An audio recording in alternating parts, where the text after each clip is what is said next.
Genesis chapter 25, New American Standard Version. Now Abraham took another wife, whose name was Keturah.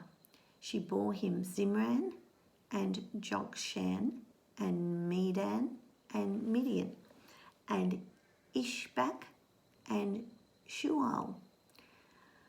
Jokshan became the father of Sheba and Dedan, and the sons of Dedan was Ashhur and Letashim and Leman. The sons of Midian were Ephah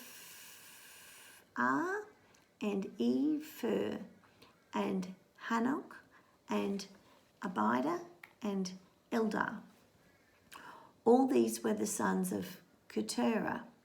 Now Abraham gave all that he had to Isaac, but to the sons of his concubines Abraham gave gifts while he was still living, and sent them away from his son Isaac eastward to the land of the east. These are all the years of Abraham's life that he lived, 175 years. Abraham breathed his last and died in a ripe old age as an old man and satisfied with life. And he was gathered to his people.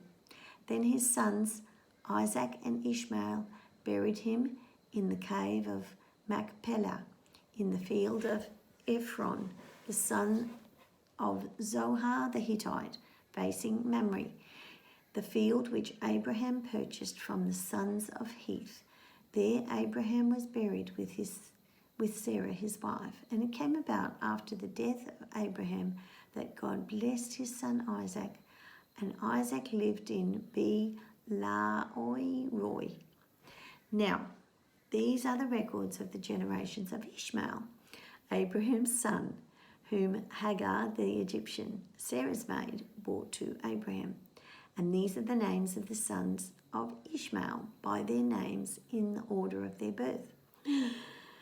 Nebath, the firstborn of Ishmael, and Kedar and Adbeel and Mibsam and Mishma and Dumah and Massa, Hadad and Tema, Jetur, Nasish and Kedemah.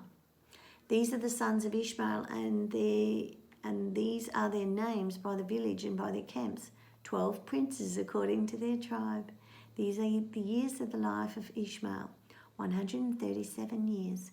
And then he breathed his last and died, and was gathered to his people. They settled from Havilah to Shur, which is east of Egypt, as one goes towards Assyria. He settled in defiance of all his relatives. Now, these are the records of the generations of Isaac, Abraham's son. Abraham became the father of Isaac. And Isaac was 40 years old when he took Rebekah, the daughter of Bethuel, the Aramathaean of Paddan Aram, the sister of Laban the Aramean, in to be his wife. Isaac prayed to the Lord on behalf of his wife because she was barren, and the Lord answered him, and Rebekah his wife conceived. But the children struggled together within her, and she said, "If it is so, why then am I this way?" So she went to inquire of the Lord, and the Lord said to her, "2 nations are in your womb, and 2 peoples will be separated from your body, and one people shall be stronger than the other, and the older one shall serve the younger." When her days to be delivered were fulfilled, behold, there were twins in her womb. Now the first came forth red, all over like a hairy garment, and they named him Esau. Afterwards his brother came forth, and his hand was holding on to Esau's heel. So he was called Jacob. And Isaac was 60 years old when she gave birth to them.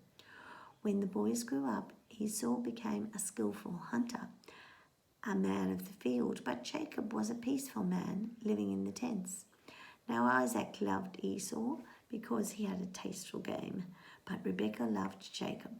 When Jacob had cooked stew, Esau came in for the field, and he was famished.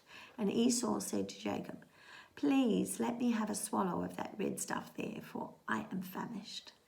Therefore his name was called Edom. But Jacob said, First, sell me your birthright. Esau said, Behold, I am about to die, so what use then is the birthright to me? And Jacob said, First, swear to me. So he swore to him and sold him his birthright to Jacob. Then Jacob gave Esau bread and lentil stew, and he ate and he drank, and he rose and he went on his way. Thus Esau despised his birthright.